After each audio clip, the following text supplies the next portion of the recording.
Okay, Ramblers, let's get rambling. Hi, everybody. Hi, Dr. Nick. It's time for Some Dumb Guy and Stuff, because I've got some. And we've got a bit of Amazonian goodness rolling on in to add to the library. Why don't we just make this one as quick and painless as possible? We will dive in with package number 1. This stuff has been trickling in over the last, I don't know, week or so, but I wanted to make sure that I actually had enough stuff to make a video worthwhile. First and foremost, now this is the last officially of my Black Friday attack series. We're going to do a little postscript addendum in here because when I purchased this thing, it was on back order through Amazon. I have never seen all these films. I've seen maybe parts of the first one, but we have the Naked Gun trilogy on Blu-ray. Ray of Blue, and I just bumped that a little too hard, so we all went wee wobbly. So yeah, it'll be fun to do a marathon on this, coupled with my recent acquisition of Police Squad. I almost said Police Story. That would have been a whole different comedic take. Leslie Nielsen doing kung fu. Yeah. Okay, I'm going to explore another guilty pleasure possibility here. I've seen this movie once when it came out. It was new. I purchased this used from a third-party Amazon vendor because this is, let me see here if I'm not mistaken, the 20th Century Fox title, currently owned by the Rodent House, whom I will not do the honor of giving any of my hard-earned dollars. So anytime there's a title that is under their little umbrella that I want to own, I seek out secondary sources because they get none of my money. They get none of my business. They get none of my. All right. This needs a little bit of cleaning, but I don't see any scratches. As I said, guilty pleasure possible option here. Bad movie overall from what all intents and purposes its reputation is, but this is the Blu-ray of the movie responsible for the retirement of Sean Connery, The League of Not So Extraordinary Gentlemen, or extraordinary enough to end a man's career. Intentionally, mind you, but what a low note to go out on from what I remember. Although, truth be told, guilty pleasure time. I don't remember hating the movie when it came out. I don't say it was good, but I don't remember hating it. Begin. Last, there's a few things in here. We're going to take a look and see what we got. There's a few things in here that have been on my Amazon wish list or in my cart for a while, waiting for proper pricing. And I'd see them drop, and just as I'm about to go in there, boom, it's out of stock, or boom, the price goes right back up before I can pull the trigger. This will be a 4K World War II film, very well made from what I recall when I first saw it. This is, God, I want to say like 2015-ish, but as I so often point out, they don't like to make the years of release obvious on a lot of these 4K cases. There's a 2014 date, so I wasn't too far off, but this one is Fury. Nick Fury, Director of S.H.I.E.L.D. I'm here to talk to you about the Avenger Initiative. Starring Brad Pitt, Shia LaBeouf, and I think I see him in the picture here, John Bernthal. They don't really have a cast list on the back of this beyond beyond Mr. Pitt here. So, but anyway, looking forward to the rewatch on that one. That one, now I can cross that off of the list. I'll make sure it's off the cart. Let's see here. I think this is another one. Yes, I've tried to get my hands on this one for the same reasons. Goes on sale, drops down in price. I go pull the trigger, boom, it either sells out or jumps back up. I've also seen this one once. This one, hey, this one is from 2015. I thought this one was actually older. We have the 4K of Chappie. I enjoyed this one as a creative film for its time.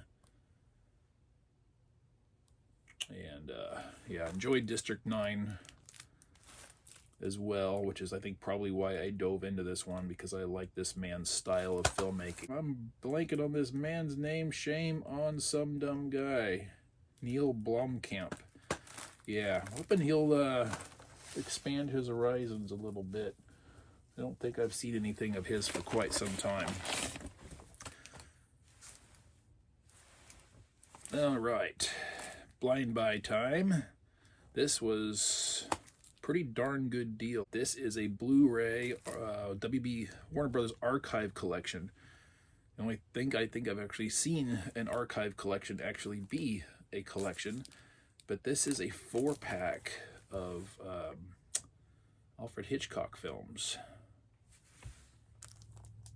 And they all, by indication, feel like they're on their own separate discs, which is great. This case is a little on the thick side and it feels packed in there, so that's great. But we have The Wrong Man starring Henry Fonda and Vera Miles. We have Dial M for Murder starring Ray Milano, Grace Kelly, and Robert Cummings.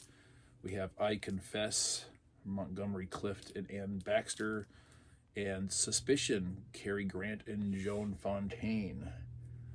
I have never seen any of these films, but for regular viewers, you know I'm on a full-blown Hitchcock kick, which is now being joined by a full-blown Frank Capra kick. At this point, I will buy any film and watch any film that either of these gentlemen directed, and I'm all over it, and I'm loving every moment of it. So happy for this one. 4 films for just over a tad over $30. Can't really beat that. Hopefully the transfers are good. These, I was a little concerned, might be parsed out in some of the other Hitchcock collections I have, either box sets or individual films. Unfortunately, they were not. I made sure to double check, because I can be prone to do something like that, order, and it's like, I got it, and then I realize I already have half the films in some other version, and be like, sad guy. Okay.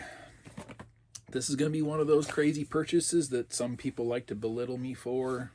Not necessarily on my channel, but just that would frown upon such practices, because this is a TV series. And it's a TV series I already own to completion. This gives me a Blu-ray upgrade of a show that is, well, not quite as popular for reasons, although many of those I disagree with. But aside from the Blu-ray upgrade, this is more about a space-saving purchase than anything else. And this is where the derision comes from, because I got the complete series of Fear the Walking Dead. I waited for this one to be a good price, just as I did for The Walking Dead, which I already owned the complete show of also. But I love me space-saving packaging. Everybody who watches my channel to any degree is aware of that. I would so much prefer the inconvenience of maybe not having my discs as accessible, readily available as standard season cases are. If I can cut down how much space that show takes on my shelf by half, I will happily sacrifice that convenience for the opportunity to expand my library. And as you can see, I have very limited space. I am bulging at the seams. I need to take advantage of every opportunity I can get to scale this stuff down, and this absolutely does it. This will replace the 8 individual DVD case seasons. Like I said, it'll cut it down by about half and allow me to have that many more titles in my TV section of my collection, my library. Brief inserted postscript addendum here. So in between recording, editing, posting, in that whole process, which I had filmed in the morning, Amazon came a knocking. This package wasn't supposed to be received for another 4 days. It came early, and I decided, you know what, since I haven't finished editing yet, nor have I obviously posted, it would be a good opportunity to grab this one and plug it in, so to speak. And we're going in for 2 blind buys in this round. Starting out with an Arrow video release, and I don't do a whole lot of Arrow. I don't know why exactly. Something about the company and their practices rubs me wrong. I made an exception with this one because this is a Blu-ray and the pricing was pretty darn good on it. And this is regarded as one of John Wayne's greatest performances, apparently, or best movies, which I think ironically was his last. As I said, I've never seen it before, but I will find out. This is The Shootist. I gotta say, I dig the cover artwork on this one. It's pretty cool. What I don't dig about Arrow is their excessively thick cases. That's another issue I have with them. They don't need to be that way. I don't know what it is about the British/European physical media market, why it is they only seem to be able to source out excessively thick Blu-ray and 4K cases, which I believe, I mean, they appear to be the 14 millimeter thickness, which is your standard thickness for your DVD case. I don't like it. Why not shrink it down? Why do we need them this thick? I don't know. They never needed to be this thick for DVDs. Blu-ray came around, they started shrinking them inconsistently, anywhere from 12.5 to 13 to 14 to 15. They're all over the place as far as millimeters thickness goes, and I don't like it, but it is what it is. So I tend to avoid them for that reason, amongst others. But The Shootist, ladies and gentlemen, The Shootist. Lastly, this one came recommended to me highly when I began exploring our Frank Capra collection here and discussing it with some people on Blu-ray.com and the forums there. And one of the users approached me, and because I was explaining prior to getting and watching this set that It's a Wonderful Life was the only Frank Capra film I'd ever seen. So this user was kind enough to throw me this recommendation here. Meet John Doe. This is Gary Cooper and Barbara Stanwyck. My Barbara Stanwyck experience is fairly limited, actually. And my Gary Cooper experience is non-existent. Looking forward to this one. As I've mentioned previously, my Frank Capra experience as it expands is it's going very well. Let's just put it that way. And I'm enjoying it immensely. So I'm always game for more. So anyway, insert here. There it is. Small unboxing.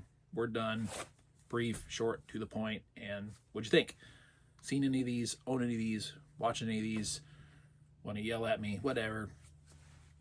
The word box below. Make use of it. Y'all have a pleasant day, and I will see you in the next video. Take care. Bye-bye.